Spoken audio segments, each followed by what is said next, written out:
तो hello everyone, देखिए exercise 13.3 class 10 NCERT question number 4। A well of diameter 3 metre is dug 14 metre deep. Well मतलब कुआं होता है, एक कुआं है जिसका डायमीटर क्या है 3 मीटर है, जिसको 14 मीटर गहरा खोदा गया है। The earth taken out of it has been spread evenly around in the shape of circular ring.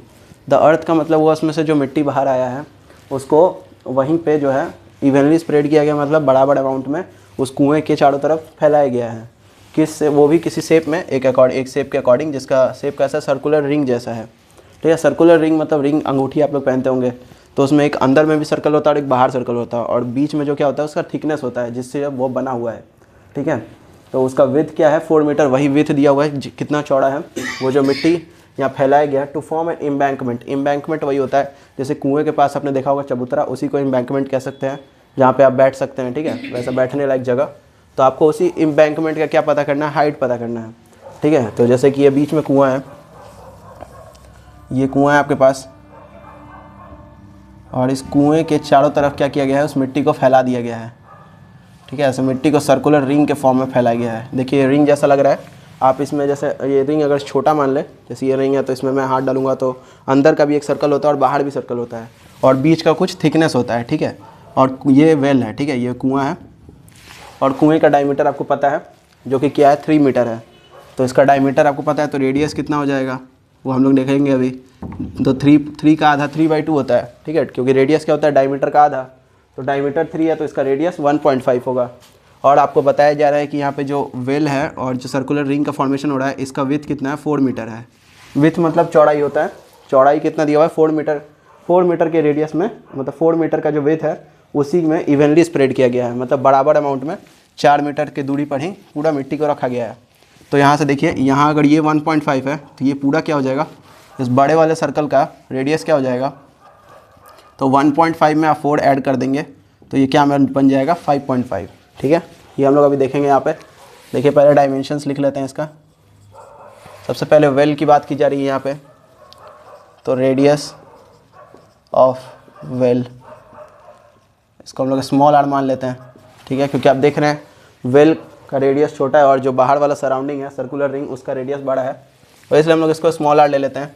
तो ये क्या होगा, डायमीटर का हाफ होगा, क्योंकि क्वेश्चन में डायमीटर दिया हुआ है, तो डायमीटर का हाफ हम लोग करेंगे। डायमीटर 3 दिया हुआ है, तो 3/2 को आप 1.5 भी लिख सकते हैं या इतना ही रहने दे सकते हैं। ठीक है, यहाँ पर डिपेंड करता है। अभी हम लोग 3/2 ही रख लेते हैं, आगे अगर ये कैंसिल नहीं होगा तो हम लोग 1.5 रख के देखेंगे। ठीक है, साथ ही और क्या दिया हुआ है, डीपनेस दिया हुआ उसका कितना डीप है, तो डेप्थ लिख लेते हैं हम लोग। डेप्थ मतलब गहराई, उस वेल कितना गहरा है, इसको हम लोग डी से डिनोट कर लेंगे, क्योंकि हम लोग को लास्ट में क्या निकालना है, हाइट। तो अगर यहीं पे हम लोग इसको एच मान लेंगे तो बाद में आपको कन्फ्यूज़न होगा, तो इसलिए आप, क्योंकि क्वेश्चन में डग दिया हुआ, डीप दिया ही हुआ है, तो आप इसको डेप्थ मान लीजिए। और कितना दिया हुआ है, ये 14 मीटर दिया हुआ है। देखिए यूनिट सेम है दोनों का, 14 मीटर, मीटर में ही है दोनों। उसके बाद हम लोग क्या करते हैं, इसका वॉल्यूम निकाल लेते हैं। तो वॉल्यूम ऑफ वेल, आपको पता है वेल किस, यानी कि कुआं सिलेंड्रिकल फॉर्म में होता है, तो उसका वॉल्यूम क्या होगा, πr² h हो जाएगा। और क्योंकि h फॉर्मूला πr² h होता है, लेकिन हम लोग डेप्थ की बात कर रहे हैं तो यहाँ πr² d रख देंगे आप। उसके बाद वैल्यू रख दीजिए 22/7, रेडियस है 3/2 ही रख लेते हैं हम लोग अभी, और d यानी कि डेप्थ कितना दिया हुआ है 14। अब ध्यान से देखिएगा, 22/7 हो गया, 3/2 का स्क्वायर है तो 3 का स्क्वायर 9 हो जाएगा, 2 का स्क्वायर क्या हो जाएगा 4 हो जाएगा, और यहाँ 14 है। अब ध्यान से देखिएगा, 7 से हम लोग इसको काट सकते हैं 2 बार में, और फिर देखिएगा 2 से ये कितने बार में कट जाएगा, 2 2 जा 4 आप लोगों को पता है, और 2 से हम लोग इसको भी कैंसिल कर सकते हैं 11 बार में। तो 11 9, सिर्फ यहाँ पे ऊपर 11 बचा और यहाँ 9 बचा, बाकी सब कट चुका है, तो 11 9 जा 99 हो जाएगा। और मीटर क्यूब लिखेंगे, क्यों, क्योंकि हम लोग वॉल्यूम निकाले थे, तो volume of well 99 metre cube. ठीक है, देखिए वॉल्यूम ऑफ वेल हमने निकाल लिया, आप लोगों को देखिए वॉल्यूम ऑफ वेल। बट हम लोग यहाँ पे एम्बैंकमेंट का आपको हाइट निकालना है, क्वेश्चन है find the height of the embankment. Embankment मैंने आपको बताया था, जैसे कि कुएं के क्रॉस, कुएं के चारों तरफ जो है वो उस मिट्टी को ऐसे इस तरह से इतने ऊंचाई पर फैलाया गया है ताकि वो उसको रोके रखे, यहाँ पे आप बैठ भी सकते हैं या कुछ भी, तो इसको आप बांध की तरह से भी ले सकते हैं, जो वेल है उसको बांध के रखेगा। ठीक है, तो उसका हम लोग को हाइट फाइंड करना है, और साथ ही में आपको विथ दिया हुआ है। तो देखिए यहाँ पे, और क्वेश्चन में दिया था कि एक सर्कुलर रिंग का फॉर्मेशन कर रहा है, तो देख लेते हैं हम लोग आगे। यहाँ पे विथ दिया हुआ है, जो रिंग का फॉर्मेशन हो रहा है उसका विड्थ कितना है, तो 4 मीटर है, 4 मीटर विड्थ दिया हुआ है, ठीक है।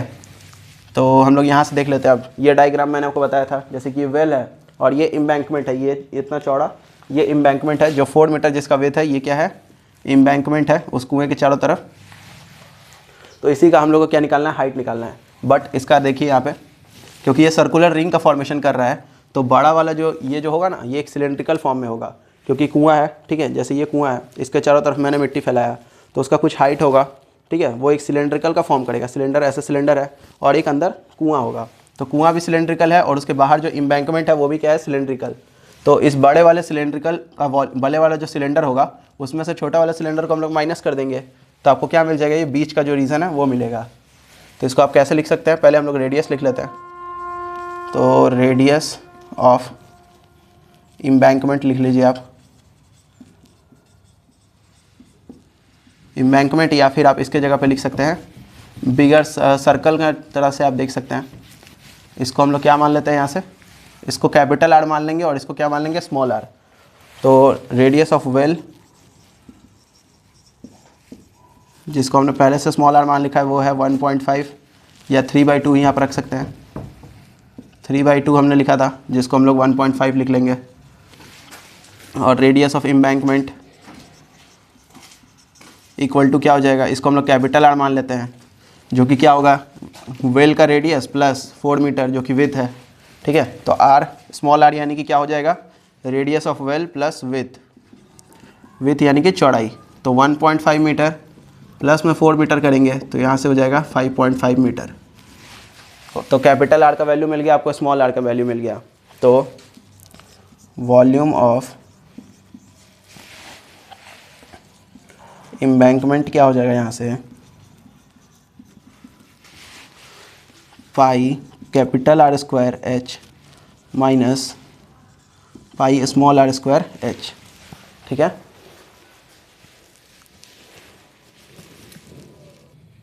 तो देखिए यहाँ से हम लोग यहाँ पे वॉल्यूम ऑफ एम्बैंकमेंट की जगह पे volume of earth taken out लिखेंगे, क्योंकि अब हम लोग यहाँ से जो मिट्टी बाहर निकला है इस कुएँ से, ठीक है, ये कुआँ है, इसके चारों तरफ जो एम्बैंकमेंट बना हुआ है, ठीक है, ये कुआँ है आपका, थोड़ा रफ डायग्राम है, और ये कुआँ है, ये जो एम्बैंकमेंट है चारों तरफ, ठीक है, इस तरह से आप देख लीजिए।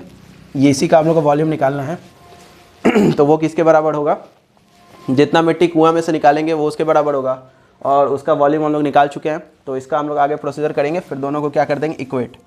अब क्योंकि यहाँ पे जो एच है वो कौन सा एच है, इस एम्बैंकमेंट का हाइट है जो हम लोग को फाइंड करना है, ठीक है। तो यहाँ से पाई और एच कॉमन हो जाएगा, तो capital R square minus small R square.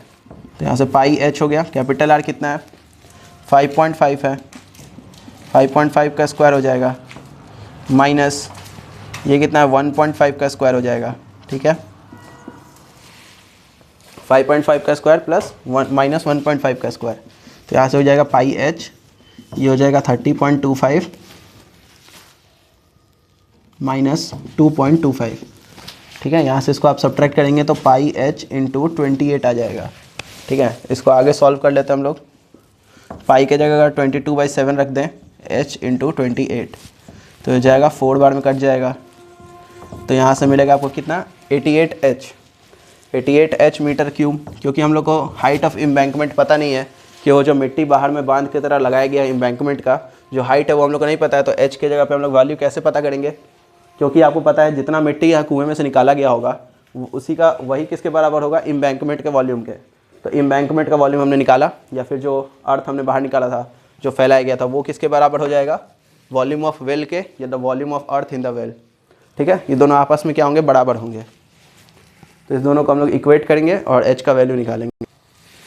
तो देखिए यहाँ से हम लोग को पता है क्योंकि वॉल्यूम ऑफ अर्थ जो हम लोग निकालेंगे, volume of earth taken out जो हमने निकाला था कितना आ रहा था 88h आया था, और वॉल्यूम ऑफ वेल भी हमने निकाला था। ये दोनों बराबर होंगे, क्यों, क्योंकि वॉल्यूम वेल में जितना मिट्टी हम यहाँ से निकालेंगे उसी से क्या बनाया गया था, embankment.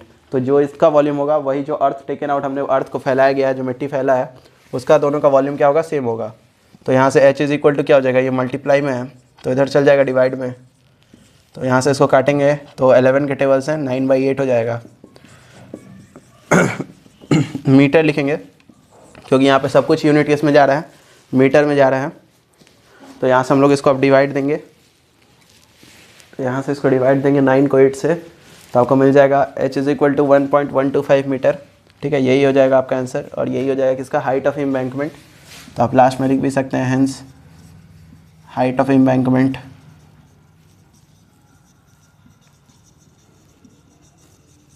h is equal to 1.125 metre. ठीक है, तो यही आपका आंसर है। इस वीडियो में इतना ही था। वीडियो को लाइक करिए, चैनल को सब्सक्राइब करिए और अपने दोस्तों में शेयर करिए।